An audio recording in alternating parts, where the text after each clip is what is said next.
Halo gaulers seluruh dunia, kembali lagi bersama saya di sini Fatimatus Solehot. Liburan udah tiba, masih aja jadi beban orang tua kerjanya main HP mulu. Tapi nggak apa-apa asalkan nonton saya, maksudnya nonton review film di channel Ungu Film yang ada suara sayanya. Oh my god! Kali ini saya akan mereview film garapan David Fincher berjudul Gone Girl yang dirilis pada tahun 2014, yang mana film ini hasil adaptasi dari novel karya Gillian Flynn. Film ini bergenre psychological thriller yang menceritakan tentang kisah pernikahan antara Nick Dunn yang diperankan oleh Ben Affleck dan Amy Elliott Dunn yang diperankan oleh Rosamund Pike. Nick Dunn bersama istrinya Amy Dunn memutuskan pindah ke kampung halamannya di sebuah kota yang lebih tenang di Missouri dikarenakan ibunya Nick sakit kanker payudara. Sementara itu Amy sebenarnya lebih menyukai tinggal di kediaman mereka yang lama di kota New York. Di film ini terdapat banyak sekali teka-teki dan misteri yang seru untuk diikuti, ditambah dengan menggunakan alur yang maju mundur membuat kita harus jeli karena setiap adegan memiliki arti tersendiri. Meskipun film ini sudah rilis beberapa tahun yang lalu, tetapi film ini masih sangat relevan dengan kehidupan kita yang saat ini. Di sepanjang film ini dinarasikan oleh Amy dengan mencatat semua buku hariannya. Amy menulis semua tentang pertemuannya dengan Nick Dunn, seorang pria yang ia temui di sebuah pesta. Scene berawal di pagi hari di mana Nick Dunn pergi ke bar tempat usahanya dan bertemu dengan kembarannya Margot Dunn. Hari itu tepat di mana Nick dan Amy merayakan hari ulang tahun pernikahan mereka yang kelima. Nick yang sedang mengobrol dengan Margot tiba-tiba menerima telepon dari tetangga depannya yang tukang julid.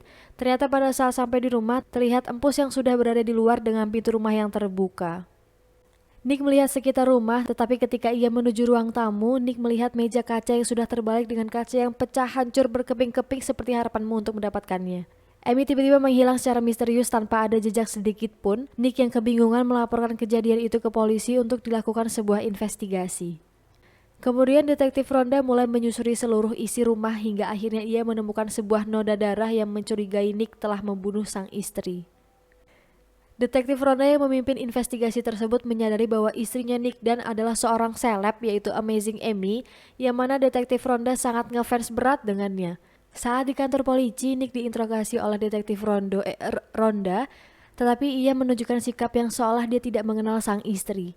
Nick tidak mengetahui apa kebiasaan Amy, tidak tahu siapa sahabatnya, makanan favorit, jepit rambut dia warna apa, kalau makan sukanya makan di Lamongan atau di Haji Ismun. Dikarenakan rumah Nick akan dilakukan investigasi, jadi Nick numpang dulu sementara di rumah kembarannya si Margot. Kemudian pada saat detektif Ronda melakukan investigasi, ia dihampiri oleh seorang ibu-ibu hamil yang mengaku sebagai sahabatnya Amy yang bernama Noel, tetapi detektif Ronda cuek bebek karena sibuk abis. Di tempat TKP, tim investigasi menemukan bekas darah yang ada di dapur. Detektif Ronda menemukan sebuah amplop bertuliskan "Keluhan" pada sebuah laci di kamar. Masalah hilangnya Amy mendapatkan perhatian publik di berbagai macam media sosial. Secara si Amy ini kan seleb gitu ya. Amy sendiri pernah menjadi sebuah karakter dalam buku seri anak-anak yang berjudul The Amazing Amy, dan buku tersebut ditulis oleh orang tuanya yang mengakibatkan dirinya begitu dikenal di masyarakat luas sebagai anak yang pintar dan sempurna. Scene berganti di mana Nick terlihat menghadiri jumpa pers bersama mertuanya. Nick terlihat B aja saat menghadiri konferensi pers tersebut, sedangkan mertuanya sudah mempersiapkan segalanya dengan penuh perasaan, sampai-sampai sudah menyiapkan website untuk membantu mencari Amy. Kemudian terlihat Nick yang tersenyum ketika berfoto dengan poster hilangnya Amy, dan itu merupakan kesalahan besar. Kemudian orang tua Amy memberikan informasi terkait daftar orang yang dicurigai, yaitu deretan para mantan Amy. Ada Tommy, mantan yang dituntut karena kasus pelecehan terhadap Amy, dan ada Desi, mantan yang ingin bunuh diri gara-gara diputusin Amy. Haduh. Karena tadi detektif Ronda menemukan amplop bertuliskan "Keluhan" yang sangat mencurigakan, Nick dipanggil untuk klarifikasi dan ia menjelaskan bahwa itu hanyalah teka-teki permainan yang ia lakukan setiap tahun di hari ulang tahun pernikahannya. Setelah membaca isinya, mereka langsung menuju tempat yang dimaksud amplop tadi, dan ternyata itu adalah ruang kerja Nick. Di sana detektif Ronda menemukan harta karun yaitu cangcut warna pink. Kemudian di sana dia menemukan clue kedua yaitu brown house. Kemudian Nick pergi ke rumah ayahnya. Sampai di sana alarm rumah berbunyi dan itu membuat detektif Ronda mengetahui bahwa Nick pergi ke sana. Di sana Nick menemukan clue ketiga, tetapi dia tidak memberitahu detektif Ronda dan menyimpannya. Scene beralih ke tempat berkumpulnya para relawan pencari Amy. Kemudian ketika Nick berada di sebuah lorong, ada tante-tante iseng yang ngegodain Nick dan mengajaknya selfie, dan hal itu diketahui oleh sang ibu mertua. Alhasil ibu mertua pun ngambek karena merasa Nick hanya bersenang-senang saja di sana. Kemudian beralih lagi ke TKP, di mana di sana Noel mengaku sebagai sahabatnya Amy bersikeras untuk ingin bertemu dengan detektif Ronda dan ingin mengatakan sesuatu, tetapi tidak bisa karena ini adalah sebuah TKP. Mudeng tau ora Noel. Selain itu juga detektif Ronda mempunyai banyak bukti yang menunjukkan bahwa kehidupan rumah tangga Nick dan Amy tengah berada dalam keretakan akibat masalah keuangan. Ia menetapkan Nick sebagai tersangka sementara setelah bukti-bukti dan hasil investigasi tertuju padanya. Nah, di sini terlihat Nick yang sedang berada di rumahnya Margo menerima pesan yang ternyata itu adalah dari selingkuhannya Nick yang bertuliskan "Aku ada di luar". Gadis itu adalah salah satu mahasiswi Nick. Kemudian detektif Ronda terlihat sedang berada di sebuah tempat menemui seseorang yang ternyata dia pernah bertemu Amy sebelumnya untuk membeli senjata ilegal. Pada keesokannya terlihat Nick yang baru bangun dan buru-buru menyuruh selingkuhannya pergi dari situ, tetapi ternyata Margo sudah tahu dan sudah berdiri di belakang mereka sejak tadi, dan Margo pun marah karena Nick sangat-sangat buyan.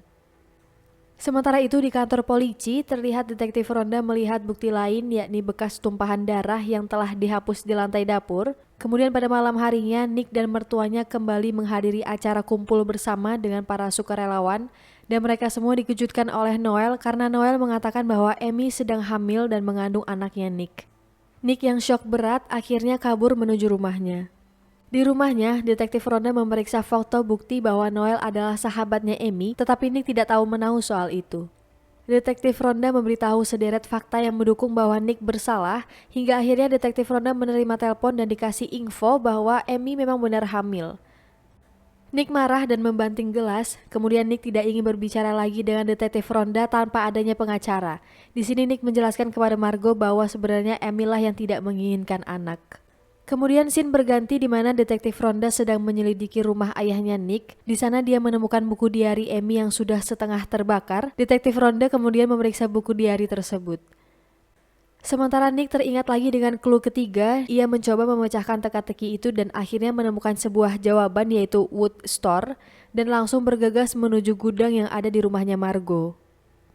Alangkah terkejutnya dia ketika melihat yang ada di dalam gudang itu, ada banyak sekali barang dan ada satu kotak misterius di tengahnya. Dan plot twist sesungguhnya adalah Amy memang benar merencanakan untuk menghilang secara misterius dan ia juga memalsukan kabar kematiannya. Hal itu ia lakukan karena ingin membalas dendam kepada suaminya yang sudah berselingkuh dengan seorang perempuan bernama Andy Fitzgerald. Terlihat Amy memang sudah merencanakan kasus ini dari lama karena bisa kita lihat di sini Amy sudah menulis semua rencananya. Amy juga menulis buku diari dari awal ia bertemu dengan Nick hingga mempelajari buku dan mulai berteman dengan tetangganya yang lugu. Amy menceritakan masalah rumah tangganya kepada Noel. Amy juga menaikkan asuransi jiwanya atas nama Nick dan membeli sebuah senjata untuk mendukung rencananya tersebut.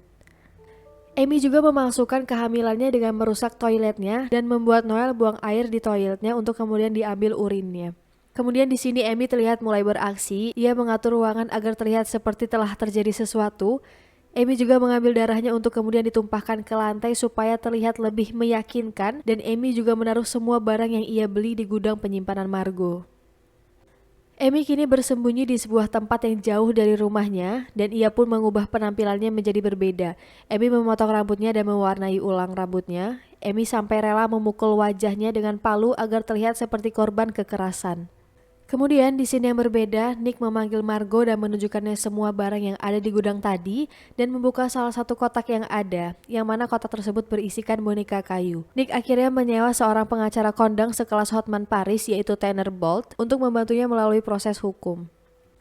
Tanner yang terlihat antusias dalam menangani kasus ini ternyata memiliki data mantannya Amy yaitu si Tommy. Kemudian Nick pergi janjian dengan Tommy. Tommy adalah mantan Amy yang terjerat kasus pelecehan seksual yang ternyata itu semua dijebak oleh Amy. Kemudian Nick juga mendatangi Dennis, mantan Amy yang lain, memintanya untuk memberitahu jika ada informasi tentang keberadaannya Amy. Akan tetapi Dennis menolak karena ia tidak mengetahui apa-apa. Nah, di sini ketika Nick, Margo, dan Tanner pergi menuju rumah ayahnya Nick, rumah itu sudah disegel oleh polisi yang mana artinya polisi sudah menemukan sesuatu yang bersifat penting. Kita balik lagi ke Amy yang sedang asik bermain golf malam-malam bersama tetangga barunya itu, tetapi kemudian tiba-tiba tas Amy yang berisi banyak uang itu jatuh dan tetangga itu melihatnya. Nah, balik lagi ke Nick, di mana Tanner sedang menemui Nick untuk menyarankan Nick menghadiri acara talk show dan mengakui perselingkuhannya agar mengundang simpatik para netizen.